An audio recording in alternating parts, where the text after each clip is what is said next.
চিত্তরঞ্জনের rail আবাসনে রেলকর্মীর স্ত্রীর খুনের ঘটনা দুদিন পেরিয়ে গেলেও দোষীরা এখনও কেউ ধরা পড়েনি। শহরের আইন শৃঙ্খলার অবনতি ও খুনের ঘটনায় দোষীদের গ্রেপ্তারের দাবিতে চিত্তরঞ্জন শহরে মিছিল করার পাশাপাশি ৩ নম্বর গেটের সামনে রাস্তা অবরোধ করে বিক্ষোভ দেখায় বিজেপির কর্মী সমর্থকরা।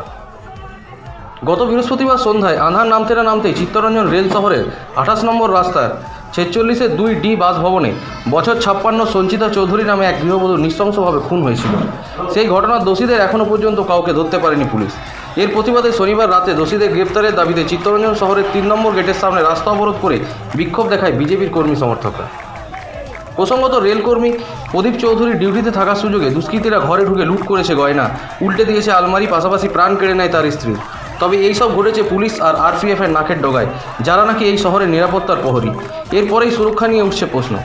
চিত্তরঞ্জন পুলিশ আর আরপিএফ ঘটনাস্থলে পৌঁছে তদন্ত শুরু করেছে। এই ঘটনার পর থেকেই আতঙ্কের পরিবেশ সৃষ্টি হয়। ব্যুরো রিপোর্ট, স্পষ্ট বার্তা।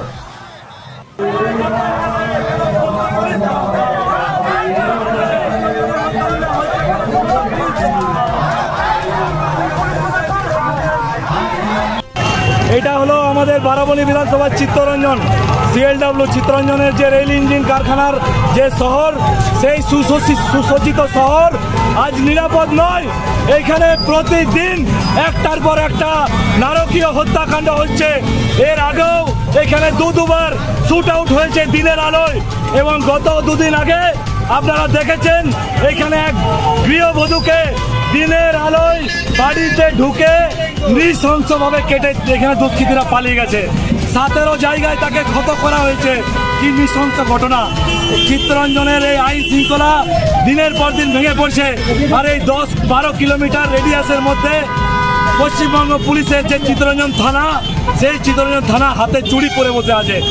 একটাও এই যে ঘটনা, এই হত্যাকাণ্ড, এই একটারও কিনারা করতে পারছে না। তাই আজকে ভারতীয় জনতা পার্টি চিত্তরঞ্জন মণ্ডলে আজকে এই প্রতিবাদে নেমে পুলিশকে বুঝিয়ে দিয়েছে যে যদি আপনারা চিত্তরঞ্জনবাসীর নিরাপত্তা নিশ্চিত না করেন, এইভাবে যদি একের পর এক দুষ্কৃতী কর্মকাণ্ড চলতে থাকে, ভারতীয় জনতা পার্টি আজ চুপ করে বসে থাকবে না। এই সারা রাস্তা অবরোধ হবে। ভারতীয় জনতা পার্টির কার্যকর্তারা চিত্তরঞ্জন অবরোধ করে দেবে।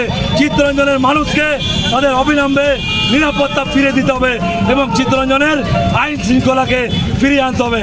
কারণ এইটুকুর মধ্যে যদি পুলিশ এই নিরাপত্তা না দিতে পারে, তাহলে এই মমতা পুলিশের, এই চিত্তরঞ্জন পুলিশের আর এক বিন্দু ওই পদে থাকা উচিত নয়। অবধি কোনো ধরা পড়েনি। গতকালকের যা সংবাদ মাধ্যম এবং আমাদের লোকাল ইনফরমেশনের মাধ্যমে একজনও দুষ্কৃতী ধরা পড়েনি। তারা ধরা পড়বে কি করে? এইখানে দুষ্কৃতীরাই তো নেতা, দুষ্কৃতীরাই তৃণমূল। এই সালানপুর আর চিত্তরঞ্জন এলাকায় তৃণমূল কংগ্রেস করে কে? তার মাথাকে সেই একটা ক্রিমিনাল। এই তৃণমূল কংগ্রেসের ক্রিমিনালরা যদি এই এলাকার নেতা হয়, ব্লকের নেতা হয়, তাহলে এইরকমই এই এলাকার মানুষের হবে।